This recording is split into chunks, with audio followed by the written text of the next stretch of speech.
She has thousands. Yes, Yeah. yes. Hello, everyone. My name is Destini Young. Most of y'all do not know me. I am not from Holly Springs. I was born in '97 in Rocky Mount, North Carolina. Moved around a bit, met my wonderful partner, Paul, and then we moved to Holly Springs, Mississippi, April of 2021. That's a quick introduction to me, and I will be going on talking about Ida B. Wells today. I have the honor of discussing the great Ida B. Wells-Barnett on behalf of Reverend Leona Harris. And Reverend Harris is the dedicated executive director of the Ida B. Wells-Barnett Museum and Cultural Center of African American History, located at the intersection of Randolph and Salem Avenue here in Holly Springs, Mississippi. I made an appointment to talk with her one Sunday afternoon. I walked up to the very large front door on the Spires Bowling House, twisted the doorbell, which was new to me guys. I've never twisted a doorbell, and was greeted by Reverend Harris, and I said, "Good afternoon, Miss Harris," and her response was, "Call me Elder or Reverend Harris."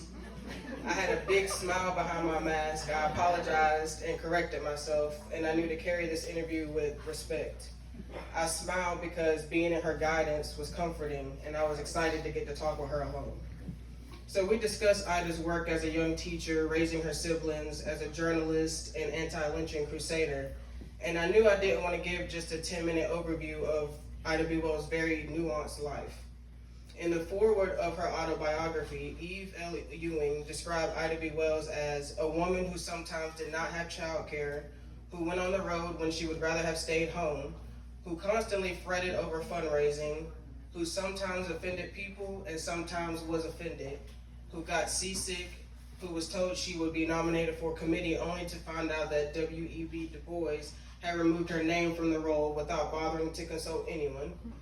Ida B. Wells was a muckraker, and this is part of the muck. I didn't know what muckraker means. That's a term coined by Eleanor Roosevelt, and it was about journalists who were pretty much doing the hard work of figuring out what the truth was amongst a bunch of lies.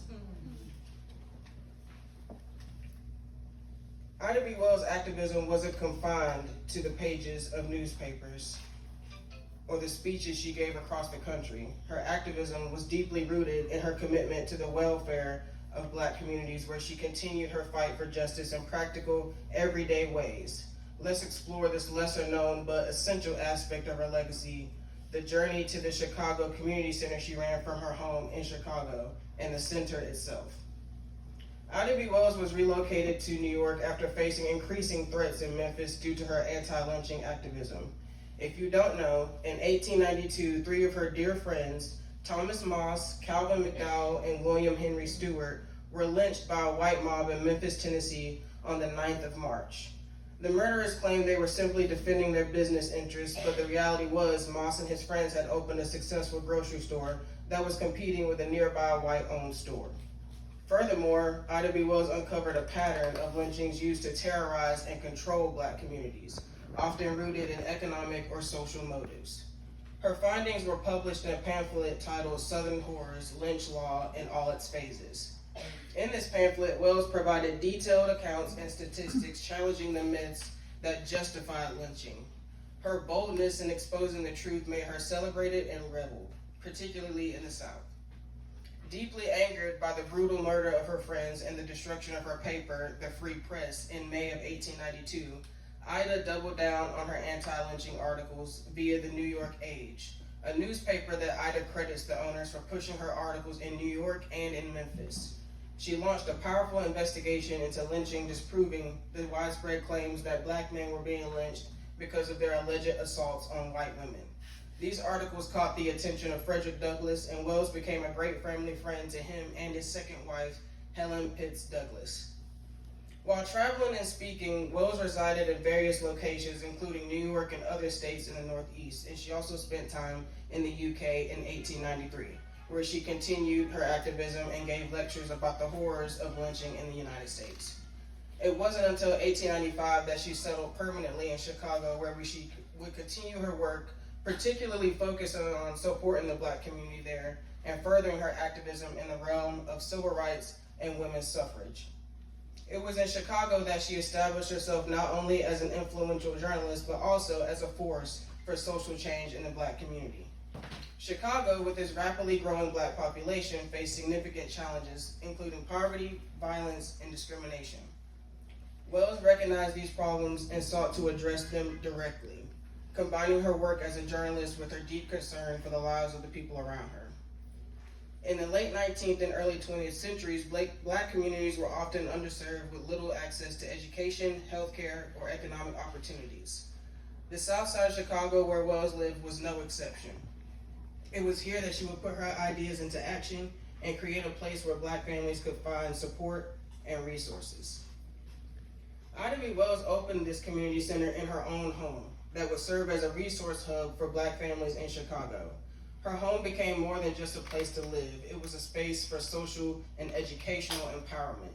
The community center was particularly focused on aiding Black adults and children, offering them support and navigating the harsh social and economic realities of that time. One of the most significant aspects of the center was its focus on practical assistance, providing educational resources, helping with employment opportunities, and offering a space for political organization and discussion. I personally call that building skills and not dependency, and that should always be the goal of the masses, the goal of the people. Wells believed that providing these kinds of services was essential to the empowerment of Black people. By creating this center, she sought to give individuals the tools they needed to rise above systemic poverty and discrimination. At the heart of Wells Community Center was her commitment to education.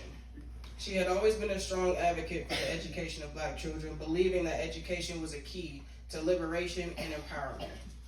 Her center helped to organize educational programs that aimed to elevate the community. It wasn't just about offering academic knowledge, though.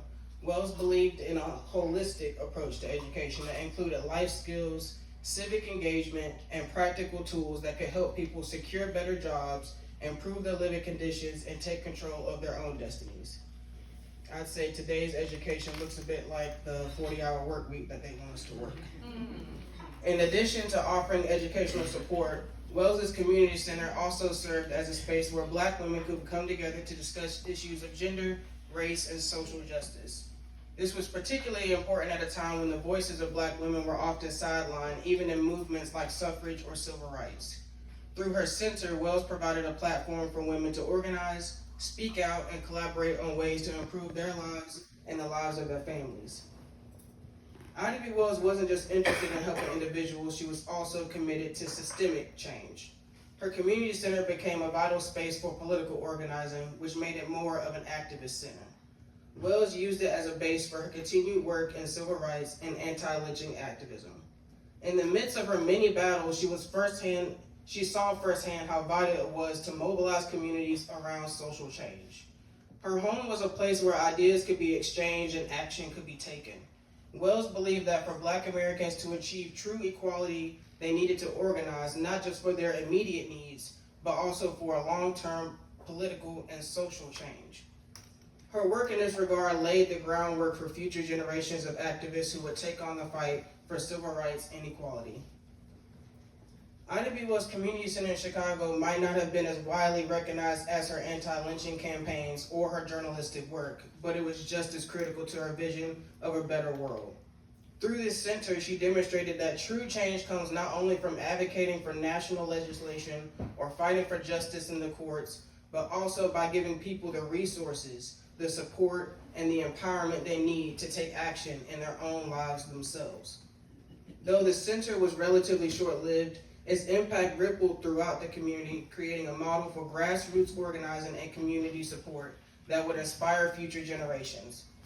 Wells' approach to activism, both in the press and in her direct work with people, has had a lasting impact on the ways in which communities organize for change. In conclusion, Ida B. Wells' work as a journalist, suffragist, and anti-lynching crusader is well known, but her role in creating a community space where Black families could find support and empowerment in Chicago is an equally important part of her legacy. The community center she ran from her home was a practical manifestation of her belief that true social change requires both grassroots organizing and the direct support of individuals in the community. Wells' ability to combine theory with practice, fighting for justice through writing and activism, while also providing real-world resources to the people she cared about, is a testament to her extraordinary vision and dedication. Her legacy reminds us that activism isn't just about big speeches or headlines. It's about building community, supporting others, and using every tool at our disposal to create a better world. I think it's time that we get our Ida B. Wells Community Center here. Thank you.